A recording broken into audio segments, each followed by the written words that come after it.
할렐루야. 오늘도 예배 자리에 나오신 우리 성도님들을 환영하고 축복합니다. 우리 함께 찬송가 486장 함께 찬송하시겠습니다.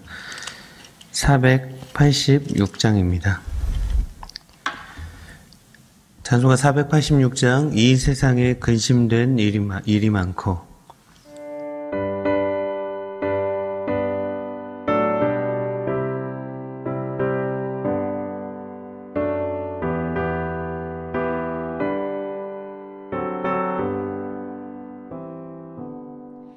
이 세상에 근심된 일이 많고 참 평안을 몰랐구나.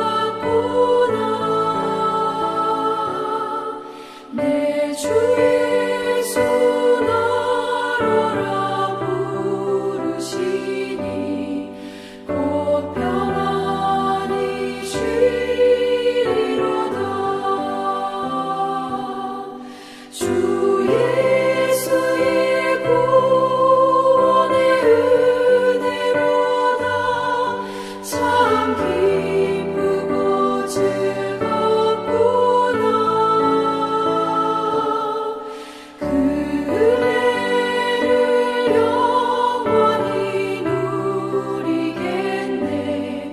곧 평안히 쉬리로다. 이 세상에 공고한 일이 많고 참 쉬는 날 없었구나. 내 주 예수 날 사랑하시오니 곧 평안히 쉬리로다. 주 예수의 구원의 은혜로다. 참 기쁘고 즐겁구나. 그 은혜를 영원히 누리겠네. 곧 평안히 쉬리로다.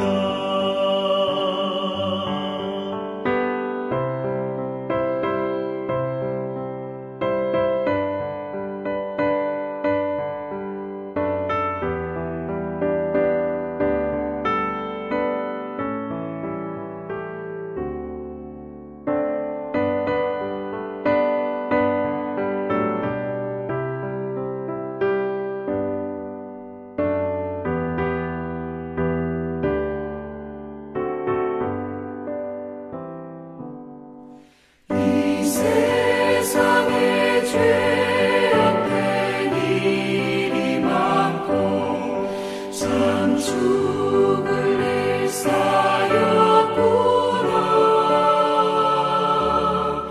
내 주 예수 날 건져 주시오니 곧 평안히 쉬리로다.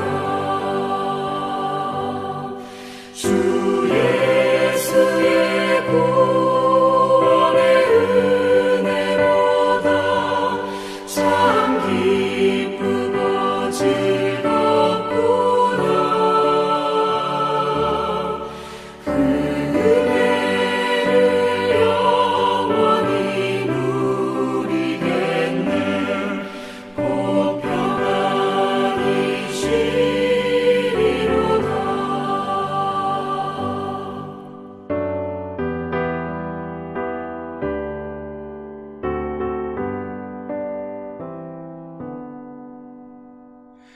참 고마우신 하나님 감사합니다.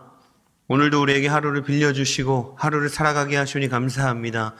하나님을 위해서 잘 살아드림으로 말미암아 빌려주신 하루를 잘 갚아드리는 주님의 자녀들 되게 하여 주시옵소서.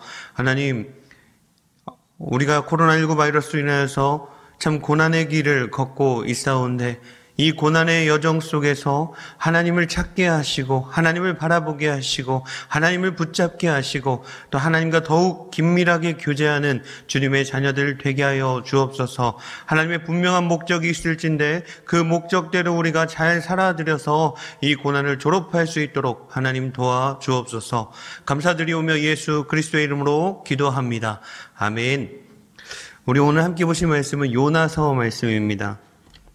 요나서 2장 1절에서 10절 말씀 같이 보도록 하겠습니다. 요나서 2장 1절에서 10절 말씀입니다. 제가 가진 성경으로는 구약성경 1288페이지에 있습니다. 요나서 2장 1절에서 10절 말씀입니다. 제가 한 절 읽고 우리 성도님들이 한 절 읽으시고 그렇게 교독하시고 마지막 절은 같이 읽도록 하겠습니다. 요나가 물고기 뱃속에서 그의 하나님 여호와께 기도하여 여호와께 불러 아뢰었더니 주께서 내게 대답하셨고 내가 스올의 뱃속에서 부르짖었더니 주께서 내 음성을 주께서 나를 깊음 속 바다 가운데에 던지셨으므로 큰 물이 나를 눌렀고 주의 파도와 큰 물결이 다 내 위에 넘쳤나이다. 이를 내가 주의 목전에서 쫓겨났을지라도 다시 주의 성전을 바라보겠다. 물이 나를 영혼까지 둘러싸우며 기쁨이 나를 애워싸고 바다풀이 내 머리를 감쌌나이다. 내가 산의 뿌리까지 내려갔사오며 땅이 그 빗장으로 나를 오래도록 막았사오나 나의 하나님 여호와여 주께서 내 생명을 구덩이에서 내 영혼이 내 속에서 피곤할 때에 내가 여호와를 생각하였더니 내 기도가 주께 이르렀사오며 주의 성전에 미쳤나이다. 그리고 헛된 것을 숭상하는 모든 자기에게 베푸신 은혜를 버렸사. 나는 감사하는 목소리로 주께 제사를 드리며 나의 서원을 주께 갚겠나이다. 구원은 여호와께 속하였나이다 하니라. 여호와께서 그 물고기에게 말씀하심에 요나를 아멘. 어느 시골에 한 자매가 있었습니다. 이 자매가 참 힘들게 살아가고 있던 자매였습니다. 신앙생활을 하면서 겨우 믿음으로 하루하루를 버티고 있는 그런 자매였습니다. 너무 힘들었기 때문에 기도할 때마다 주님 너무 힘듭니다. 주님 너무 힘듭니다. 라고 이렇게 날마다 고백했던 자매였습니다. 그런데 이 자매가 어느 날 꿈을 꾸는데 그녀가 그 커다란 십자가를 짊어지고 가는 꿈을 꾸었습니다. 그때 그 십자가를 짊어지고 가다가 예수님을 만나게 됩니다. 그래서 이 자매는 예수님께 고백합니다. 주님 너무 힘듭니다. 주님 목 쓰지 않습니까? 이 십자가를 좀 잘라주십시오. 그러니까 주님이 그 십자가를 조금 잘라주셨습니다. 그리고 조금 더 가다가 보니까 또 십자가가 무거운데 또 주님께 십자가를 좀 잘라주십시오. 또 십자가를 잘라주셨죠. 그렇게 3번이나 더 그 십자가를 잘랐다고 합니다. 그런데 갑자기 눈앞에 요단강이 보이는 겁니다. 뒤에 따라오던 사람들은 자기 십자가를 그 요단강에 딱 이렇게 걸치고 그 요단강을 건너가는데 그 자매의 십자가는 잘리다 보니까 도저히 요단강을 건널 수 없는 크기의 십자가가 되어 있었더랍니다. 자매는 너무 서러운 나머지 강가에 털썩 주저앉아서 엉엉 울었습니다. 그렇지만 이미 아무 소용이 없었죠. 그때 꿈에서 깨어났습니다. 그때 주님의 음성이 들려왔습니다. 누구든지 나를 쫓아오려거든 자기를 부인하고 자기 십자가를 지고 나를 따르라 라는 말씀이 주님의 음성으로 그 자매에게 다가왔다는 것이죠. 잠에서 깬 자매는 아멘, 아멘 소리쳤습니다. 여러분, 이 예화 속에서 우리가 알 수 있듯이 그리스도인에게 고난은 필수라는 것입니다. 그리스도인이라면 어려운 과정들을 분명히 겪는다는 것입니다. 그 어려움을 견디지 못해서 자꾸만 자기 십자가를 잘라낸다면 정작 필요할 때에 그것을 사용할 수 없게 된다는 예화입니다. 고난은 축복의 기회라고 이야기합니다. 그리고 우리는 고난이 유익이라고 말하는 성도입니다. 고난이 힘들어서 십자가를 잘라달라고 했던 이 자매의 모습이 우리의 모습은 아닌지 한번 돌아봤으면 좋겠습니다. 오늘 본문 요나에 대한 또 이런 스토리는 우리 성도님들이 너무나 잘 알고 계실 겁니다. 우리 주일학교 아이들을 가르치다 보면 또 그렇게 주일학교를 보내신 분들은 이 요나에 대해서 수도 없이 들으셨을 것입니다. 요나 어떤 사람입니까? 하나님을 피해 가려다가 큰 고난을 만났던 사람 아니겠습니까? 그렇지만 이 요나에게는 분명한 목적이 있는 고난이었다라는 사실을 기억하셔야 합니다. 그렇다면 그리스도인의 고난은 목적이 있는 고난이다라는 사실입니다. 하나님의 분명한 목적이 있으시다는 겁니다. 하나님의 자녀라면 말입니다. 하나님은 아시지만 아직 우리의 신앙이, 우리의 믿음이, 우리의 지혜가 부족하여 알지 못하는 분명한 목적이 있으시다는 겁니다. 우리가 이제 걸음마 막 된 아이들을 보시면 어떻습니까? 너무나 귀엽고 사랑스럽죠. 하지만 걱정되지 않으십니까? 막 이리 뛰어다니고 저리 뛰어다니고 어디로 튈지 모르는 그 아이들 걱정되지 않으십니까? 이것이 위험한지 어쩐지도 모르고 천진난만하게 뛰어다니는 저 아이들, 혹여 그 아이들이 뛰다가 깊은 구덩이 속에 빠지려고 하면 부모는 어떻게 합니까? 아이가 조금 놀라더라도, 아니 잡은 곳이 멍이 들더라도 낚아채서 그 구덩이에 못 들어가게 하는 것이 부모의 마음 아니겠습니까? 그 잠깐의 고통이 구덩이에 빠지는 것보다, 죽는 것보다 더 낫기 때문입니다. 그 잠깐의 고통은 분명 부모의 목적이 있는 고통입니다. 오늘 본문의 주인공인 요나, 이 요나는 곧 고난당하죠. 그런데요, 그 고난이 요구하는 목적이 완성되었을 때에, 성취되었을 때에 그 요나는 고난의 학교를 졸업하게 된다는 것입니다. 우리 이 시간 고난받았던 요나가 배운 것은 무엇인지에 대해서 함께 나누어 봤으면 좋겠습니다. 먼저 요나는 고난 속에서 무엇을 배우게 됐는지 우리 2절 말씀을 통해서 한번 살펴봤으면 좋겠습니다. 2절 말씀 같이 한번 읽어보겠습니다. 이르되 내가 받는 고난으로 말미암아 여호와께 불러 아뢰었더니 주께서 내게 대답하셨고 내가 스올의 뱃속에서 부르짖었더니 주께서 내 음성을 들으셨나이다. 아멘. 여호와께 불러 아뢰었더니 요나는 고난 속에서 기도하기 시작했다는 것입니다. 고난 속에서 주님을 부르짖었다는 것입니다. 하나님께 부르짖었고 하나님이 응답하셨다는 것입니다. 그렇습니다. 그리스도인의 고난의 목적은 기도하게 하는 것에 있다라는 것입니다. 성도가 기도하게끔 하나님께서 원하고 계신다는 것입니다. 지금도 물고기 속에 들어가지 않고는 기도하지 않는 성도들이 참 많은 것 같습니다. 고난이 다가와서 견디다가 도저히 내 힘으로 어쩌지 못할 때 그제야 비로소 기도의 자리에 나오는 성도님들을 우리가 종종 보게 되어진다는 겁니다. 시련이나 환난이나 풍랑이나 파도를 만나지 않고는 기도를 배우지 않는 사람들이 참 많습니다. 그렇게라도 고난을 통해서라도 기도의 자리에 나가는 것이 복인 줄 믿습니다. 그런데 기억하셔야 합니다. 더 복된 것은 평안할 때 기도하는 것이라는 것을 꼭 기억하셔야 합니다. 무시로 기도하는 것입니다. 아무 때고 하나님께 아뢰고 응답받는 삶을 사는 것입니다. 어떻게 우리 성도님들 평안하십니까? 평안할 때 기도하시기 바랍니다. 혹시 고난 중을 겪고 계십니까? 더욱 기도하시기 바랍니다. 두 번째로 요나는 그 고난 속에서 주님의 성전을 바라보는 믿음을 배우게 되었습니다. 우리 4절 말씀 같이 한번 보도록 하겠습니다. 4절입니다. 내가 말하기를 내가 주의 목전에서 쫓겨났을지라도 다시 주의 성전을 바라보겠다 하였나이다. 요나는 다시 주의 성전을 바라보았다고 말씀하고 계십니다. 다시라는 말이 무엇을 뜻합니까? 그동안은 성전을 바라보지 않았다는 겁니다. 예전에 바라봤었는데 그동안은 성전을 바라보지 않다가 이제 다시 성전을 바라보게 되었다는 것입니다. 언제요? 고난 속에서.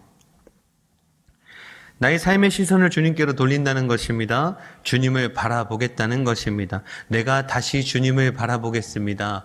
내가 다시 주님을 바라보겠습니다. 그렇습니다. 그리스도인의 고난의 목적은 하나님과의 교제를 회복시키는 것입니다. 하나님과의 교제를 회복시키는 것에 대한 목적이 있으시다는 것입니다. 다시 기도하게 되고, 다시 말씀을 보게 되고, 다시 전도하게 되고, 다시 하나님의 귀한 교회를 바라보게 된다는 것, 성전을 가까이 하게 된다는 것입니다. 평안한 때를 살고 계신 우리 성도님들은 성전에 가까이 하시기 바랍니다. 그리고 혹 고난 중이시라면 속히 성전을 바라보셨으면 좋겠습니다. 속히 하나님과의 교제를 회복하셨으면 좋겠습니다. 또 요나는 고난 속에서 무엇을 배우게 되었습니까? 우리 7절 말씀 같이 한번 보시죠. 7절입니다. 내 영혼이 내 속에서 피곤할 때에 내가 여호와를 생각하였더니 내 기도가 주께 이르렀사오며 주의 성전에 미쳤나이다. 아멘. 요나는 고난 속에서 여호와를 생각하기 시작했다는 것입니다. 여호와를 생각하기 시작했습니다. 하나님을 피해서 도망갔던 요나 아니었겠습니까? 그 낯을 피했던 요나가 고난을 만나고 나니까 여호와를 생각하기 시작했다는 것입니다. 고난 속에서 하나님께만 매어 달리게 된 것입니다. 하나님께만 매달릴 수밖에 없게 된 것입니다. 그런 것 같습니다. 고난의 목적은 하나님 중심이 되게 하는 것, 사랑하는 자녀가 하나님 중심인 삶을 살게 하시려는 것, 그것에 있는 것 같습니다. 많은 신앙의 선배님들이 그랬듯이 고난과 역경 속에서 우리는 하나님 중심의 삶을 살아갈 수 있는 길을 걸어가게 된다는 것이죠. 그렇다면 우리에게 고난은 유익입니다. 우리가 하나님께 속한 자 되는 기회이기 때문입니다. 날마다 주님을 생각하시기 바랍니다. 평안할 때라면 주님을 생각하시고 혹 고난 중이시라면 주님만 생각하시는 우리 성도님들 되시기를 간절히 소원합니다. 마지막으로 요나는 고난 속에서 무엇을 배우게 됐을까요? 우리 9절 말씀 같이 한번 보도록 하겠습니다. 9절입니다. 나는 감사하는 목소리로 주께 제사를 드리며 나의 서원을 주께 갚겠나이다. 구원은 여호와께 속하였나이다 하니라. 아멘. 요나는 고난 속에서 감사를 배우게 되었습니다. 감사. 요나는 평안할 때는 불평불만이 많았던 사람 아니었겠습니까? 하지만 이 요나가 고난 속에서 감사를 배우게 되었다는 것입니다. 평안할 때 감사가 없었지만 물고기 뱃속에서 감사했던 요나입니다. 그런 것 같습니다. 고난의 목적이 감사를 배우게 하려는 것에 있는 것 같습니다. 성도의 고난의 목적이 그 안에서 감사를 발견하고 하나님께 감사하는 삶을 살기 원하시는 그 하나님의 목적이 있으시다는 것입니다. 투병 속에서 건강에 대한 감사를 알게 되어집니다. 환난 중에서 평안의 감사를 배우게 되죠. 그런 글을 보았습니다. 땅이 흔들려야만이 평소에 땅이 흔들리지 않는 것에 대한 감사를 우리가 느낄 수 있다라는 글을 보게 되었습니다. 코로나 바이러스 때문에 우리가 일상의 소중함을 또 일상의 감사를 알게 되었듯이 우리가 어떤 고난 중에서 우리가 평소에 누렸던 것들의 감사를 알게 된다는 것이죠. 함께 모여 예배한다는 것이 이렇게 귀한 것인 줄 코로나가 아니었으면 체감하지 못하지 않았을까라는 생각을 해 보았습니다. 우리 성도님들 평안할 때 감사하셨으면 좋겠습니다. 그리고 혹 고난 중이시라면 속히 감사를 배우시기 바랍니다. 고난 속에서 감사의 제목을 꼭 찾으셨으면 좋겠습니다. 물고기 뱃속에 입학했던 요나입니다. 물고기 학교라고 우리가 비유하는데 물고기 뱃속 학교에 입학했던 요나입니다. 그 고난의 뱃속에서 목적하는 바가 다 이루어졌을 때 이 요나는 그 고난의 뱃속을 졸업하게 되어집니다. 하나님이 그를 토하라라고 하시는 그 명령은 그 고난의 학교의 졸업이었다는 것입니다. 아무쪼록 지금 내가 고난을 겪고 있다면 이 고난이 결코 하나님이 나를 버리시기 위한 고난이 아니라 하나님이 나를 사랑하셔서 훈련하고 연단하고 있는 고난임을 기억하셨으면 좋겠습니다. 고난이 유익임을 기억하며 살아가는 저와 우리 예사랑의 모든 성도님들 되시기를 간절히 소원합니다. 우리 주기도문으로 예배 마칩니다. 하늘에 계신 우리 아버지여, 이름이 거룩히 여김을 받으시오며 나라의 임하옵시오며 뜻이 하늘에서 이룬 것 같이 땅에서 이루어지이다. 오늘날 우리에게 일용할 양식을 주옵시고 우리가 우리에게 죄 지은 자를 사하여 준 것 같이 우리의 죄를 사하여 주옵시고 우리를 시험에 들게 하지 마옵시고 다만 악에서 구하옵소서. 대개 나라와 권세와 영광이 아버지께 영원히 있사옵나이다. 아멘. 우리 이 시간 함께 기도하실 때 하나님, 우리가 참 어려운 시기를 살아가고 있사온데 이 어려운 시기를 통하여서 하나님께서 우리에게 원하시는 것들을 얻게 하시고 배우게 하여 주시옵소서 기도하시고, 우리가 그 고난 속에서 목적을 발견하여서 이 고난의 학교를 속히 졸업할 수 있도록 도와주시옵소서 기도하셨으면 좋겠습니다. 그리고 이 코로나 바이러스가 더욱 확진자가 늘어나고 있는데 지금도 이 옆에 보건소에는 줄이 끊이지 않고 있는데 하나님, 우리의 사랑의 모든 성도들을 기억하심으로 말미암아 또 두 팔로 품어주심으로 말미암아 강건할 수 있도록 주님 도와주시옵소서. 우리 성도님들을 위해 함께 기도해 주셨으면 좋겠습니다. 그리고 또 기도하실 때 우리 교회 학교 아이들을 위해서 기도해 주십시오. 우리 아이들 학교에도 제대로 가지 못하고 공부도 제대로 할 수 없는 그런 환경들 속에서 하나님이 원하시는 것들을 분명히 찾고 하나님이 주신 달란트를 발견하고 그렇게 자기 개발 잘 하여서 뒤처지지 않도록 우리 아이들 지켜달라고, 또 이 어려운 시기에 모여서 예배할 수 없는 이 시기에 우리 아이들의 신앙을 지켜달라고 기도해 주셨으면 좋겠습니다. 우리 예사랑의 환우들을 위해서, 그리고 구원받아야 할 사람들을 떠올리시면서 우리 이 시간 함께 기도하도록 하겠습니다. 기도합니다.